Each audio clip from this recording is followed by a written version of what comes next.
Hey Mom, whoever else is listening. Welcome to today's LX Views. We'll be doing a scoot through the South End neighborhood. Shot this on a GoPro Hero Black 10 on ultra wide mode, so there's a bit of a fisheye effect, which is good for capturing depth. So here we are along South Boulevard. This area of town was developed initially in the late 19th century. It was a railroad hub, sort of like Mechanicsville from what I understand, but there were also other elements of the street. Sort of languished throughout the middle of the century, and in the late 20th century, and especially in the 21st century, a concerted effort was made to redevelop this light industrial area of town. So you see there's a good mix of historic homes, historic buildings, not so much homes, but historic buildings, as well as ultra-contemporary apartment houses, sort of Soviet-style block houses, East German, West German, European-style block houses, integrated into the mid-century American Federal Highway that we're looking at right here, which we also dub South Boulevard. There's a few major intersections in Charlotte. It's been a growing city. Initially, the center of the world was further north in this place called Trade and Tryon. That was all used up by the time the railroad came, so they needed a big rail yard. That was a little bit further south, so sort of in the opposite direction of where we're going. A few blocks, that was the new center of the world. It was where South Boulevard intersected with East Boulevard and West Boulevard. There's no North Boulevard. So it's a historic street for Charlotte, and you can see, if you look across, you'll see an old sort of early 20th century manufacturing building. That's a factory. I mean, you look at it, you can see it's a factory. It also looks like it could be a parking deck, but that's neither here nor there.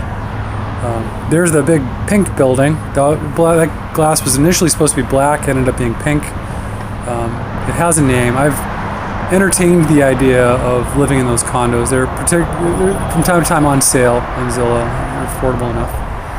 You can see a very small building from the early part of the 20th century when South Boulevard was not as hectic as it is, and Charlotte was a much smaller city, standing next to the towering complexes. Hopefully some infill or something that's both historically sensitive but also appropriate is put in there. On our right-hand side, you can't see it. This is some Bostonians have gotten involved with Charlotte. They're supposed to do this project on this big lot here. There's a housing, like a public housing development there, but then just a lot of green space. Sometimes I'll occasionally cut through there, but I'm not sure what how appropriate it is to be doing so. But sometimes I do, not frequently.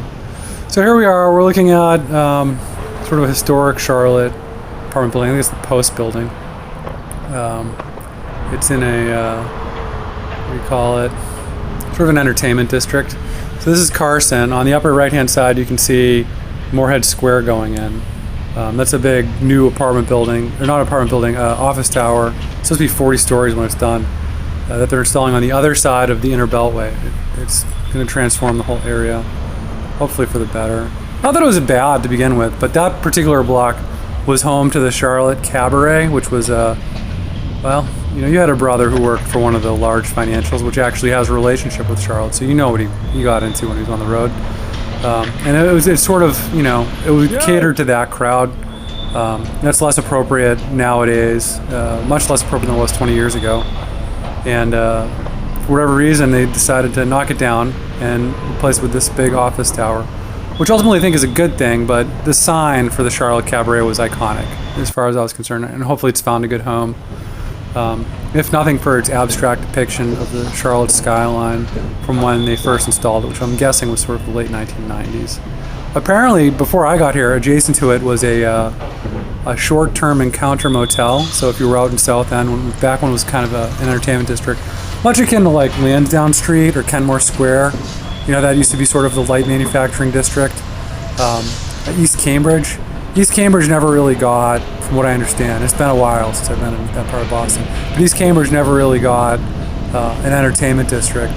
But South End of Charlotte, so they were kind of like, I don't call them abandoned factories or abandoned light light industrial, but it was kind of a trucking hub. So this road that we're on now actually used to be the main road west. It was initially Highway 74, Federal Highway 74. So the trucks in the 1940s, they'd come in down that road, and then where that big tower was, there was actually a sweeping left-hand curve that would just tag the inside of what is now Uptown, before we had a beltway, an inner beltway. So this whole area could have served truck traffic. It did serve rail traffic. Now it's been completely redeveloped. I don't know what was here before. I don't recall. I mean, a lot of, from what I recall, was closer to South Boulevard. I didn't really come over to this side of what's called Tryon Street very often. But they have this nice development here. A lot of hardscaping, which is kind of unfortunate, but it's a canyon, right? So it's hard for sunlight to penetrate down, except on the hottest and brightest of days. And then, boom, right in front of us. They're not triple deckers because there's no fire break, basically, but that looks like triple deckers, right? That looks like it's too tall for New York or Brooklyn, and it's a story too tall for like Southie or parts of East Boston, but you saw it, right? And then, but across the street you have these towers, and then there's the pink thing. So, yeah, sort of a big tangent. Just riding my scooter, kind of all about. So I'll tell you a little about scooters. So I have two scooters.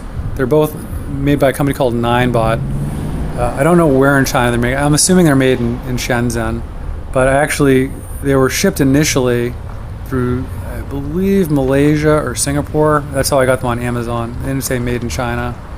They said assembled in somewhere in Southeast Asia on the Malay Peninsula. I don't think it was Singapore. I think it was Malaysia.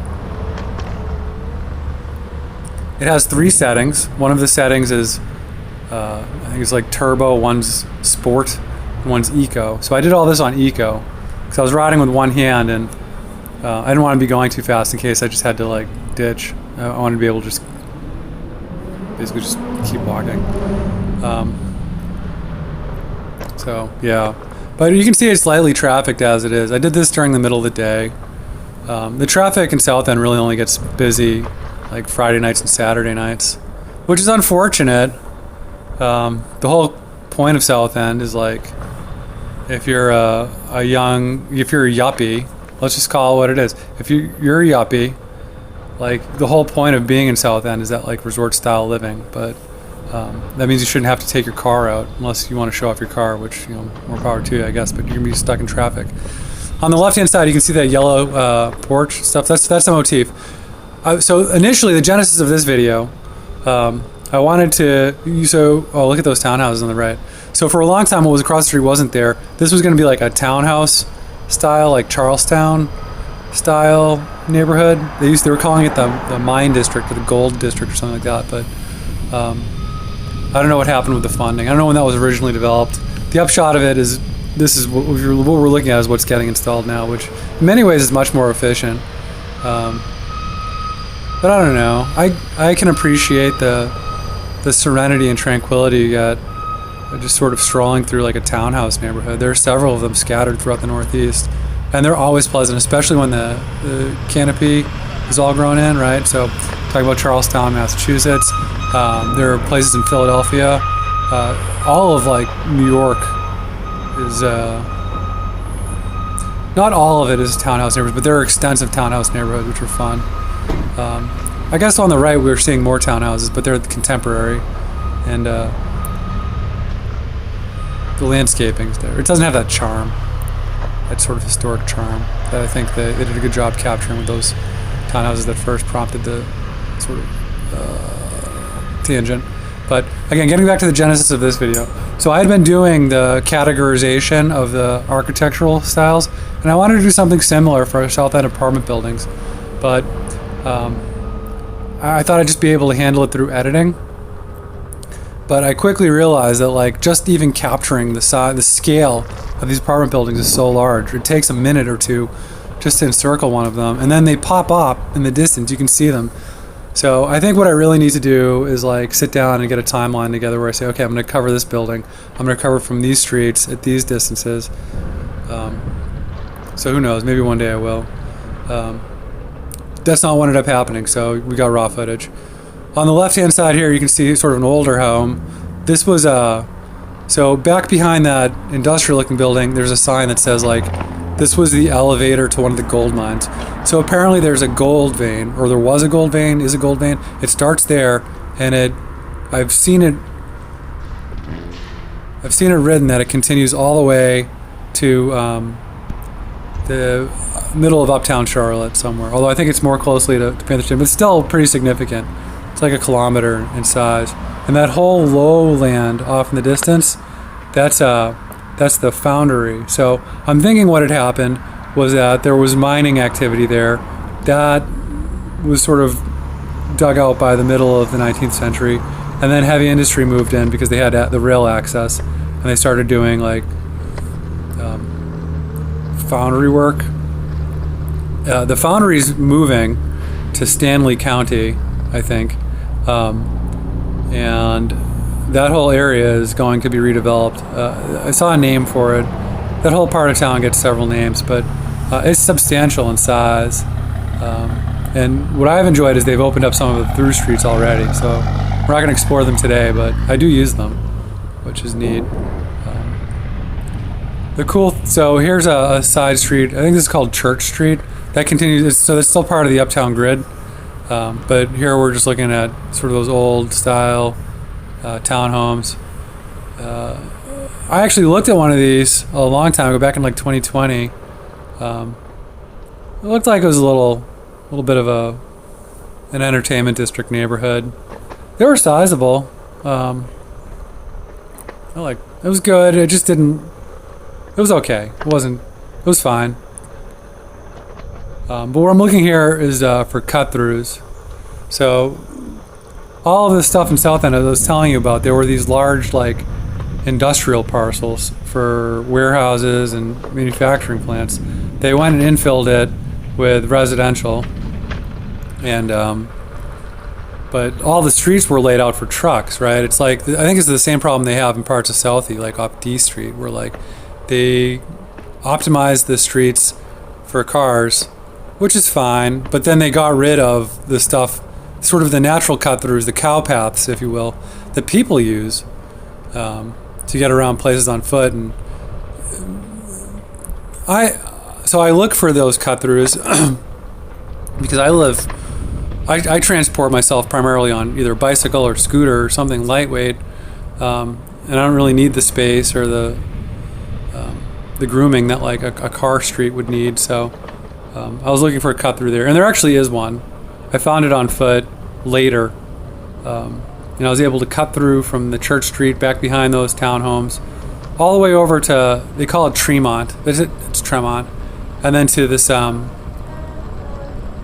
then back behind like a couple, there was a hole in the fence. It wasn't a hole in the fence, it was like there was a post, there was a door in the fence, like a portal that I passed through. And then I was able to connect through like this alleyway, past the dog park, onto the rail trail. So what we're looking at, just one block in, is the rail trail. This is Tryon in Camden, and that tower on the right is like some sort of financial company based out of one of the southern states. It's new. They have an agave plant in the front, which isn't doing well, frankly. They'll grow in North Carolina, but like, I think those are tough conditions for anything to grow in, even like a desert plant. But this, like where we are now, is like the old heart of South End, and it looks totally different than when I first saw it in 2013. So on the left, you'll see some flower child. We'll go there from time to time. Kids will eat there. I'll eat there. But that used to be a place called Fat Burrito or something. It went upscale. South End, and then there was a common market or something that used to be like maybe across the street actually. It was like they'd have food truck rodeos and stuff. You could drink like imported bottles of beer and stuff. On the right, you'll see kind of a low-slung parking lot with a brick building. That brick building used to be called Price's Chicken Coop. You get good fried chicken there. I never went, but I just never went. I get my fried chicken at Harris Teeter. It's okay. I have to put pepper and salt on it, but you put a little pepper and salt on some store-bought fried chicken. It's great. I get looks. The people that check me out when I do go to the grocery store to get the fried chicken, they look at me like, there's much better fried chicken, right? And I'm like, I'm gonna put some salt and pepper on it, and it's gonna be fine. It's gonna be great. I'm gonna love it. And I know there's better fried chicken out there, but this is so convenient. I'm just gonna use this stuff. So, yeah. But yeah, so here we are. I think this is Tremont Street. I don't know. It's Kingston. All right, so Kingston. So now we're sort of like, this is the other side of the grid from my neighborhood, I think, which I'll show you at some point or another. All this is new. On the right is Tryon Street. So that's the old US 49. And I think you used to be able to do 45 on the section road. They lowered it down to 25. And that's been nice. They put this park in. It's a cool park. It's got all kinds of stuff for dogs. I brought the kids over here, and kids are wonderful because they can have a good time with a couple pieces of mulch and a ball.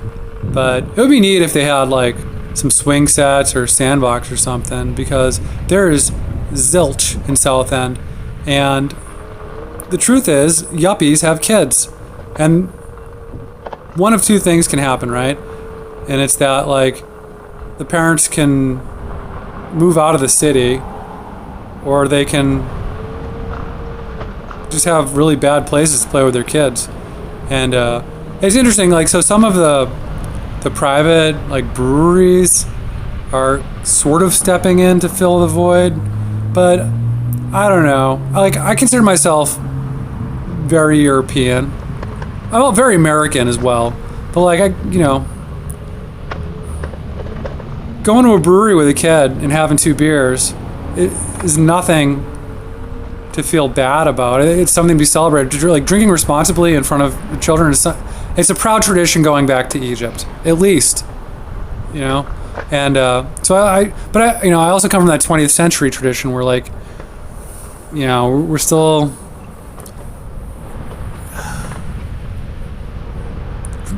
You bring your kids to bars. And I used to hear stories about me, right? So both my father and my uncles on your side have told me stories about how when I was my boy's age or younger, they would bring me to the tavern or the bar or whatever and just sit me right down on the bar while they had a drink, right? And I remember hearing those stories and thinking would we consider that child abuse today? I don't know. I don't think so. But I remember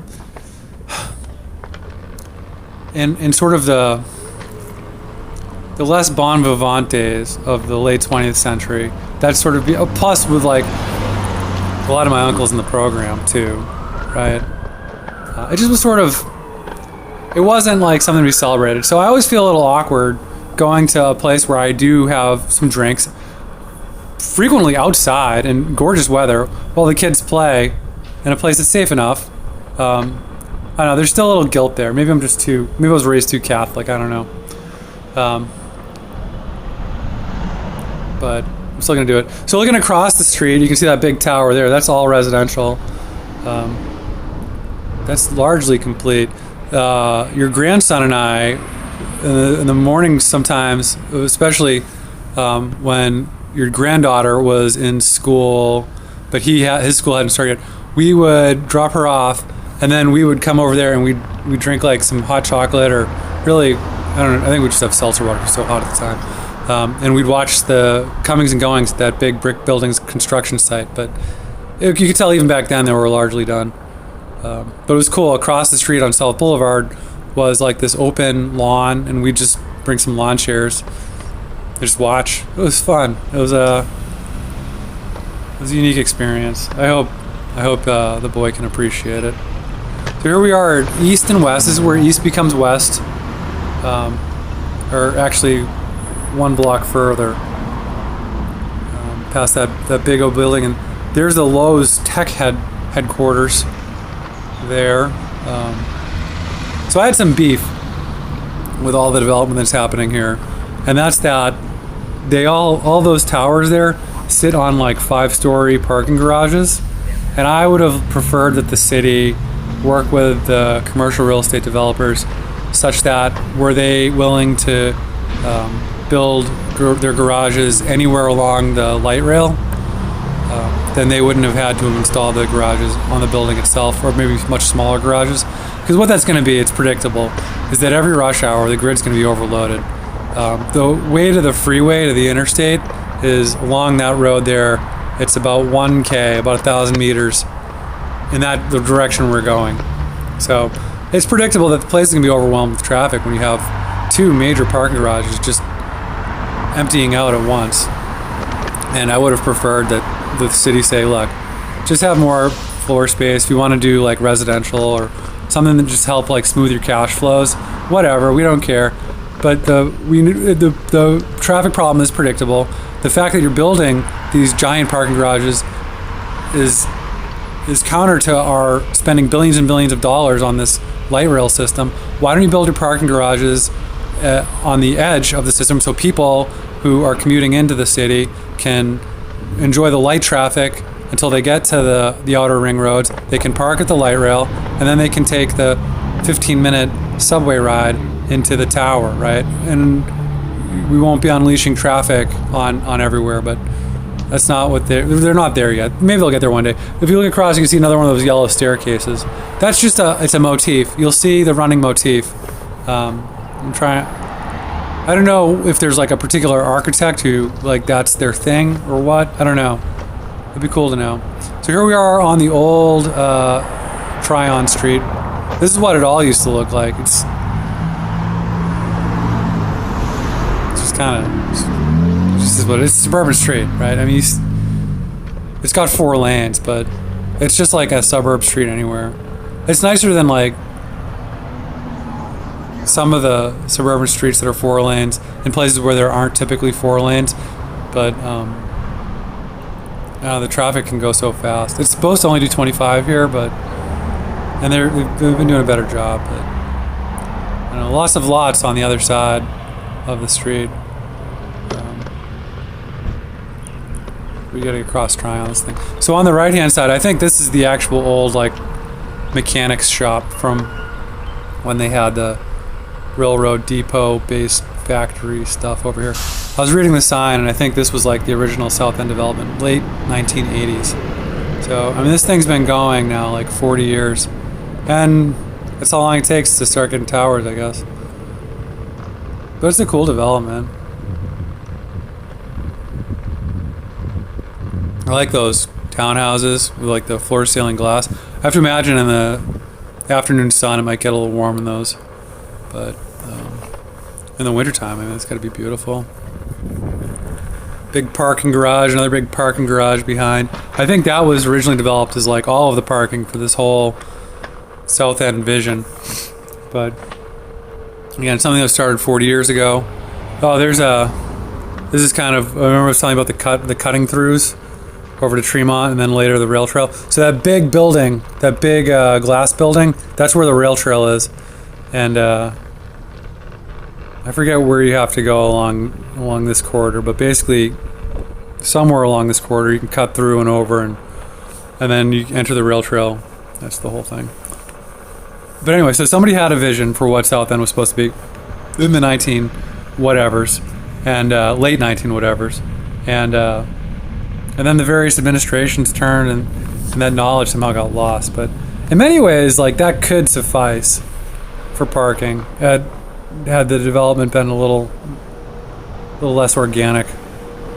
But what ended up happening was you had like initially a plan, and then administrations being voted in and voted out, and then like and then new people who weren't with the plan just saying, no, there's a specific building code you have to follow, there's no way to do an exception. I'm assuming there is a way to do an exception, but the path of least resistance is there's no exceptions, and we just end up with all of these parking garages everywhere, which is fine. They hide them. It's just like the traffic problem is predictable. But slower speeds don't bother me. I'm on a scooter or a bicycle, so whatever. And maybe more traffic's a good thing. You know what it is like, So it's so funny, like when everything's electric and I don't have to breathe in the fumes, whatever, right? If you all want to be stuck in traffic, that's your business. But like, it's sometimes, especially when I'm passing, like they still run carbureted cars every once in a while. Especially when I pass a car that was clearly running on a carburetor, like I can smell the unburned fuel and stuff. I thank goodness that they no longer put lead in it. Let's put it that way. That's like my new thing. Whenever I have to explain to the kid, oh, don't get mad at me for this one. But there's some truth to it. Whenever I have to explain to kids like some of these like decisions that were made in the middle of the 20th century, they're like, why did they do that? And I say, I don't know. At the time, everyone was breathing in lead fumes constantly, and I don't think they were making the best decisions. Anyway, that's neither here nor there. Look across the street. So this is the Ashton, I believe. This is the building. This is like the yuppie building. This was here for so long. You've made it in Charlotte but you're hip and cool and a yuppie.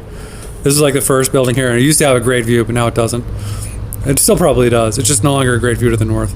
Or maybe the view to the north has come closer to it. Who knows? Then across the street is the Design Center of the Carolinas, I think is what they call it. It's a very ambitious name. They don't really design or much there anymore, but I'll go there with the kids. They have like a Shake Shack. We'll eat the burgers there. There was a donut. Was a donut shop we'd like to go to and just hang out. And from what I understand, it's moving. They must have had a rent dispute or something. It's unfortunate. There was some like retail shopping. There's a wedding venue and stuff. It's a cool place to hang out. It's another one of those like converted manufacturing things. And here we are on Tremont. That sidewalk is kind of new. There wasn't a sidewalk there even through the pandemic, but now there is, which is good. That common marketplace I was telling you about, so for a while it disappeared entirely from South End. It was just in another neighborhood called Plaza, but now it's back and it's on the left, and it's been there for a while. Recently, wifey gave me some time off here.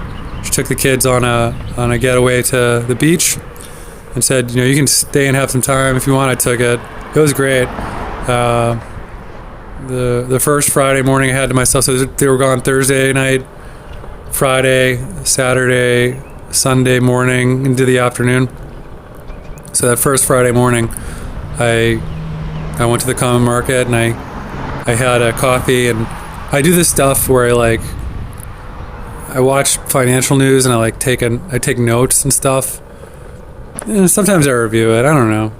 It keeps me entertained. I don't know if it's like I don't want to give too much away while I'm like on the platform, but I've got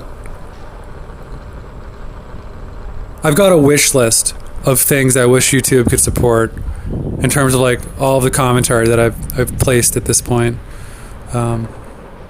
Just for my own personal knowledge, as much as anything else. But anyway, so I went to the common market, which is one driveway, and here we're finding a cut through, I believe. So you'll see, this is fun, right? This isn't so there's a second cut through as well. Had we gone left, we could pass through a port, which would bring us over to that building. We went right. So now we're doing a different cut through. But I love this stuff. It's human scale, it's bike scale, it's scooter scale. There's no cars. It's great. But anyway, I got some ideas regarding like what could make YouTube more useful for me personally.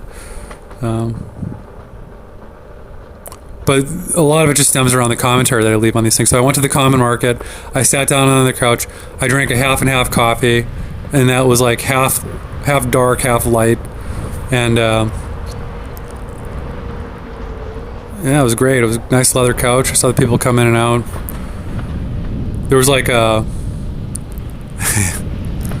asked, so we're doing a fundraiser for the kids' school, and I was trying to hang posters while I was at it, so I was talking to like one of their desk clerks about if I could put up a poster. They had this bulletin board, but it was super ratty, and I was like, actually, can we get on the door? She's like, no, that's only for like our approved things. And then like I asked them like, how do we get on their approved like events list and stuff? And honestly, I'd like to follow up on it, but they said they had like a 15-month wait. But it was cool. I feel like I got a little bit of credibility for just like being able to talk the talk. So here we are on Tremont. Every time I see that sign, I want to say Tremont so bad. Tremont Street, not Tremont. But it's not named after Tremont, so it's Tremont. We're crossing over Tryon. So this is brand new. All this is still being installed. This area used to be a development called Brook Hill. And the interesting thing about Brook Hill, so Brook Hill was like, I don't know, it's kind of a sad story. It's like Lake Street or Germantown, you know, but it's in Charlotte. So anyway, by the 20 teens, it had been neglected. And the interesting thing, right, is like, so I don't know if you watched the you'd watched the McRory Heights content that I did, but one of the residents of that neighborhood actually was responsible for Brook Hill back in the middle of the 20th century. So, not the case now, though. So anyway, the government somehow got involved with Brook Hill and intervened, and they've been slowly selling off the parcels and also restoring some of the buildings of a very small, like, limited subset. And the restored buildings, at least from the outside, don't appear. They appear restored. Well, more. They appear that at least cares. Some investments being made. We'll put it that way. But they're just ranch-style apartments. These flats here and townhomes and stuff are certainly more modern. I don't know if the amenities are nicer or not. Who knows? But this is sort of pretty far flung, at least historically. Although, with all of this capacity coming online here, I'm eagerly anticipating, or eagerly awaiting for whatever changes we see in that Tryon Street corridor. Because there'll just be more places to hang out, more coffee shops, more restaurants, hopefully a bakery, who knows, those amenities as well. But it's new. All those places, I have to imagine you go inside of them and it just smells like fresh wood, which is a nice smell, I think. When I moved to Charlotte, way back, we were in an apartment flat, and that was in a recently built building, and it had that nice sort of piney smell of fresh engineered lumber.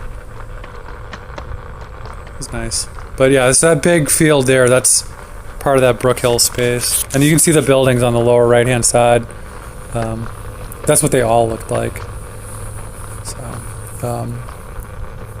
Further down the road, so that parcel is bounded by a road called Remount, and along the Remount side there are some of those buildings, but they've reclad them, so the siding looks a little bit better. Here's a natural place for a cut through that I just took, basically, and I'll be cutting through over to the south end. So we're pretty far south at this point. This is when we get across Tryon Street, the neighborhood will be Sedgefield and no longer Dilworth or South End. At least that'll be the eastern the whole thing's South End. But then, like, once you get off that sort of island that's bisected by the light rail tracks, on the east side would be Dilworth, the furthest north, then Sedgefield, and Colonial Village furthest south. Oh, that every year that border gets further and further south. And on the west side, there's Mine District, or Wilmore, maybe Wilmore Mine District. I think it's Wilmore, which is another historic neighborhood, and then the Mine District, and then this Brook Hill down here. There's a climbing gym right on the left of the screen. And sometimes I'll go down there with the girl. She'll do some rock climbing. I went there on my own that weekend that I had to myself. I showed up on that Friday, actually, after I went to Common Market. I went to the climbing gym, Inner Peaks. It was hard. I was able to do the free climb wall, and then I went up to, they have this harness climbing with like auto belays, so you're connected to a harness. You put on a harness and you're connected to a device that will catch your fall. So I started climbing, and I'm a decent climber. I got all the way up to the top, then I had to get back down. It was hard. And, I was chatting with one of the ladies there. She's probably, I don't know, maybe 50, 55. She could have been, she had a climber's body. Not that that matters. I'm just, don't take it the wrong. Anyway, she gave me some good pointers. She said, stick to the courses that have these numbers because they're for sort of novice climbers like you. And I did okay because I'm pretty light myself. So I was able to like handle the most advanced of the beginner. But as soon as you got up to moderate, where you had to have like decent hand strength, it wasn't happening. But it was fun. I spent maybe about an hour down there, and then I went down with the boys on the workout equipment. I did pull-ups, I did some sit-ups, and then I did like I said, I was with the boys, and I wanted to show off a little because, you know, even though I'm a dad, you know, I still got my youthful stuff. So I hung myself upside down from the pull-up bar, and I started doing crunches, and oh my god, my abs were so ripped up after that. I think I did 15 of them. And I was like, take that, gentlemen. Let's see what this dad can do. But it was good. I feel like I got a little credibility there just for... but I do the core, right? So you know me, I do my running. That's how I find places like this. Weird paths. So you're looking at this cut through here. Once you get past, you have to sneak past a dumpster, which is... it smells. It smells to walk past a dumpster. And then this is the dog apartment. So if you have like a misbehaving dog, you end up in this apartment building on the left. This is how I interpret it. I don't know if that's the truth. But there's always dogs there. So you get the dumpster smell, and then you get the dog smell a little bit. It's not too bad, the dog smell. But and then here we are on the greenway, or the rail trail, whatever it's called. But yeah, so I do the course, I do my running. I don't run as much as I used to, just because I'm so busy with the kids. I do my cycling. I still make a point to try to integrate that into my day-to-day, and I think that's my saving grace in terms of like just being able to handle all the calories I consume.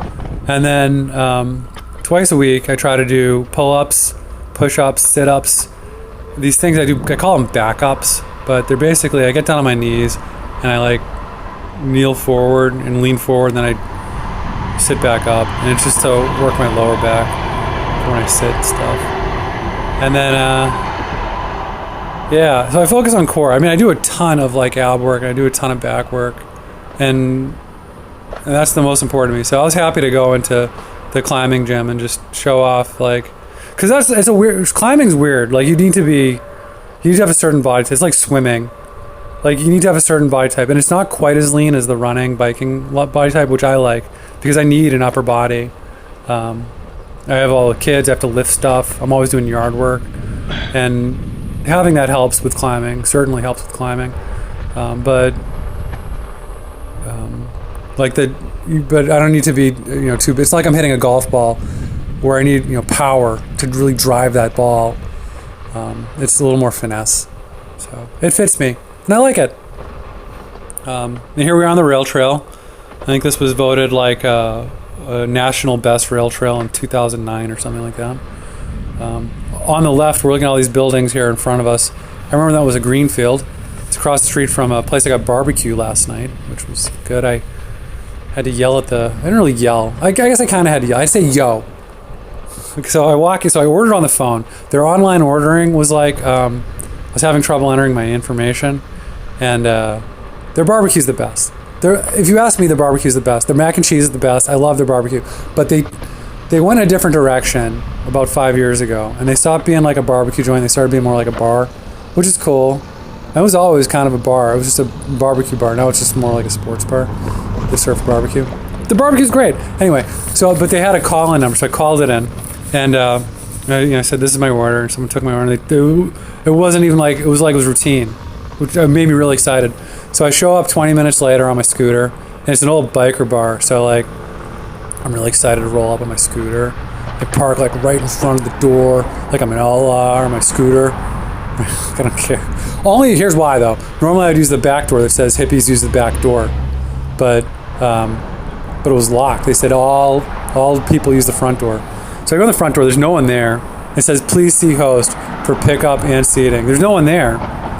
So I wait 2 minutes. I take a picture. I send it to my wife, and saying college football is returned to South End or whatever. It's always a big time. There's no one there, right? And so finally I just walked to the bar. No one served me at the bar. So I have to go, but the bar overlooks the kitchen. So I say to the kitchen staff, yo. And they finally look up. I'm like, where's the pickup window? And they're like, it's in the front. So I go to turn back to the front. Still no one in the front. I see this big burly dude. And I was like, hey man, you walk in the door? And you did look like a doorman. You totally could. And he's like, you tell he wasn't, but he was at the same time. And he looked at me where do I pick up my food? And he said, just wait over there. And then someone came over. She looked like she had been outside doing God knows what. And she gave my food. Swiped my card, gave my food. She said I didn't have to tip, which I was like, yeah, I love it. So yeah, I had a good barbecue last night. But anyway, all these things across the street that we're looking at weren't there. It was greenfield. Well, it was field anyway. I don't know if it was greenfield or brownfield. But you can see kind of the old. So imagine none of this stuff's there. You're just coming to old Charlotte, right? This reminds me of Route 3A, right? With all these car service places and I don't know. It's still there. Hopefully they do a good job updating it. It'll be interesting to see what they do with South Boulevard because East Boulevard is really nice. It's 3 lanes. It has a median in the middle. You can walk along it. It's pleasant. And the rail trail is pretty good too. We have that rail trail, which is one in. And the great thing about the rail trail, these buildings are so big that it's quiet on the rail trail. You don't hear the street noise. And some of these people, I was talking about carbureted cars. They'll pull out their I don't know why they have these. They're 74 Novas. And it stinks so bad. It stinks. It just smells, right? Or they'll get their BMWs that they overclocked themselves, and it's loud too. They pull their mufflers off and stuff. It's loud. So here we are. So there was a break. Now we're in the Atherton area. So this is where one of the original mills was. I don't know if it was a cotton mill or what. I do shopping here sometimes. Across the street's a new building, so we're going from Atherton. There's another iconic sign, not the Mr. K sign, but the neon in that little low-slung building with the white gable. Used to go there for soft serve. It kind of reminds me of, there's some place in West Quincy. Yeah. It has an iconic sign, I'd say, as well. And then Atherton's on the left. It's an old building, new building development. You can see the towers of Uptown on the far right. The old Federal Highway. Now the current South Boulevard. And a strip mall. Yeah.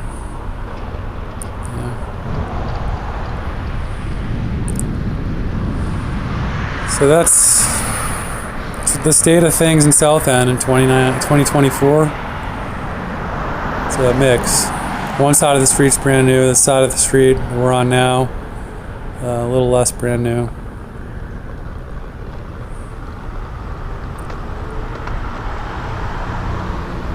And small sidewalks. Here I am on a scooter, just doing my thing, So if you look in front of you, there was a building there. They picked it up and moved it a little bit further. They're going to turn into a restaurant or something.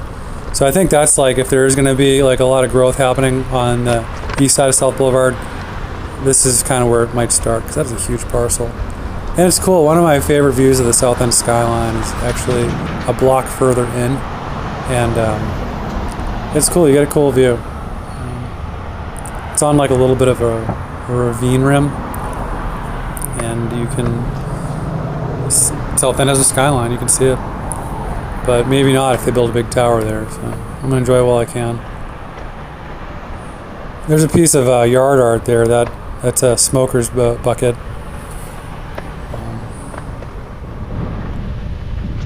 Pretty heavy. It's fun though. Someone can spend some time on it. And there's the D squared. Does it still say Dunkin' Donuts on it? Yeah, it still says Dunkin' Donuts, not Dunkin'.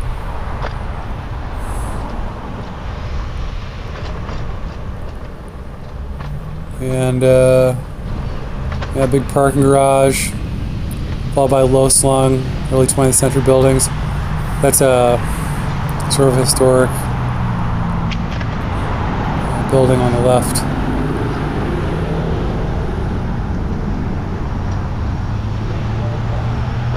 I don't know what the plan is for it. So supposedly a good place to get fried chicken now is in that gas station. I tried to go there once during the pandemic when there was like a chicken shortage, plus the other chicken spot had just been closed. I got yelled at by someone for ordering too much chicken, and they charged me like $20 for like a drumstick. I was like, and I haven't been back because I'm happy going to the grocery store and putting salt and pepper on my chicken. But I do need to make a point to go back at some point. That's the building where your grandson and I hang out, and you see this little lawn. I'm not sure if I turn. Basically, there's a little lawn right behind where we're looking, and we'd go there in the mornings and we'd just watch the trucks come by. He's a big truck enthusiast, and he'd love to see all the flatbed trucks and the box trucks and the trailer trucks come by. So, and it was cheap. It's cheap fun, so I was totally all about it. And it's good for him to explore and learn a little about city life.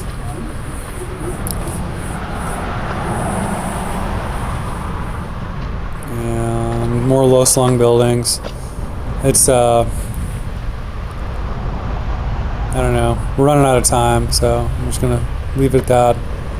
But here we are, finishing where we started. So it's kind of a lengthy monologue. I hope you enjoyed it, and I'll talk to you later. Bye bye.